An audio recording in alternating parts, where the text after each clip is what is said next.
Good morning once again. Just wanted to get a little bit into in depth as to why our economies are so intertwined for some verticals of business.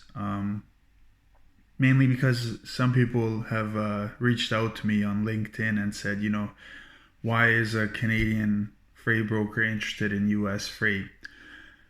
Because we're so intertwined, because our economies are mixed with one another in a lot of different sectors that it's really hard to avoid.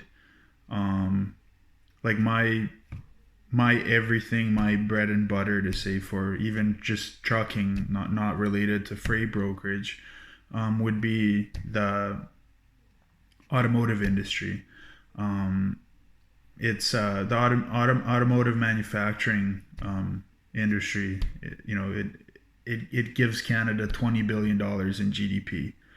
So that's a lot of money to be had, right? So um, it accounts for just under 17% of all manufacturing sales, and in Ontario, the transportation equipment manufacturing is, just under 21% GDP. So these are some things that why our economies are so intertwined, why we export our automotive parts to the US or Mexico and vice versa, why things come back to Canada.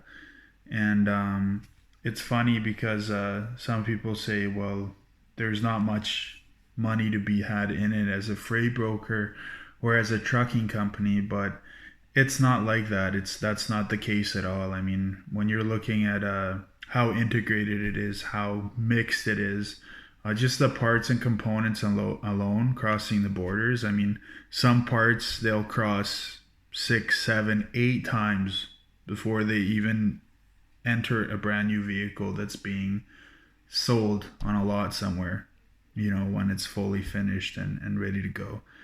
So when you look at it from that perspective, that's another reason I'm in the business, right? Because think about it, if one part or one component has to move eight times, you know, back and forth across the border, think about the opportunities out there to reach out to these shippers that have this freight and customers or whatever you want to call them.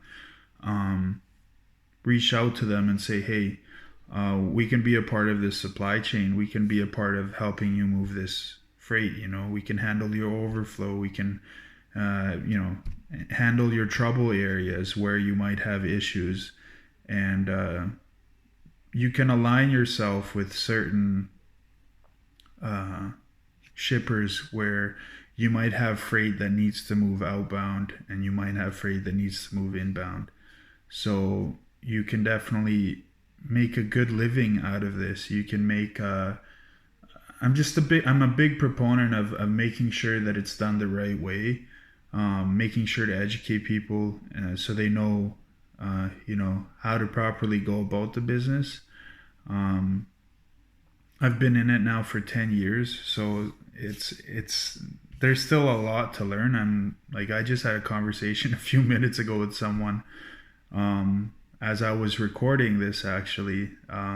They called earlier, and I was telling him, every day I make it a chore of mine to try to learn something new, either a fact or try to learn something that's going to benefit me in the future, in terms of my own career in freight brokerage and trucking, because I do both. So um, that's how it goes. And also, I live in Windsor, Ontario. So, we're highly integrated with the Detroit auto industry. So, the Detroit Windsor crossing represents the highest number of loaded truck container crossings.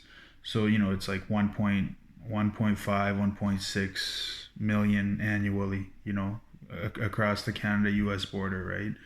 So, it's a significant percentage, of automotive manufacturing related freight that needs to move if you really look at it. So our economies are incredibly intertwined, this for automotive freight especially. Energy sector is another place where there's a lot of stuff moving back and forth, construction, The consumer goods alone. That's another big one.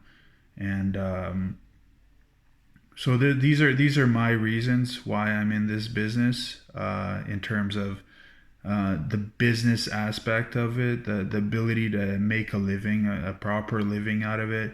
Um, Granted, there are long nights, especially in the expediting world. You're gonna have days and nights where they're really long in terms of it's not a 9 to 5 job. So when a customer requests you to pick something up at 8, it has to pick up at 8 and it has to get to where it's going at a certain time. You know, there's a lot of distribution involved in the automotive industry. A lot of warehousing that gets resolved with certain moves. So you'll have maybe an automotive shipper, a parts manufacturer from Windsor that moves freight to a warehouse in Detroit, and from the warehouse then it gets distributed further. So you're just the guy involved in, or the girl involved in, or woman involved in delivering that freight from the manufacturer to the warehouse, and then maybe they'll have someone else on their end cover the warehouse side to the assembly plant, or to the other plant where it's going to be done. Work is going to be done on it, and then it's going to go further. So anyways, that's why, as a Canadian, I'm heavily involved and interested in the US. We're trading partners, and I hope that new freight brokers really take this to heart and get into this business the proper way, and reach out if you have operations, questions from trucking perspective or freight brokerage perspective. I'm more than willing to help out. So there you have it. If you don't like what I say, comment below. Ciao.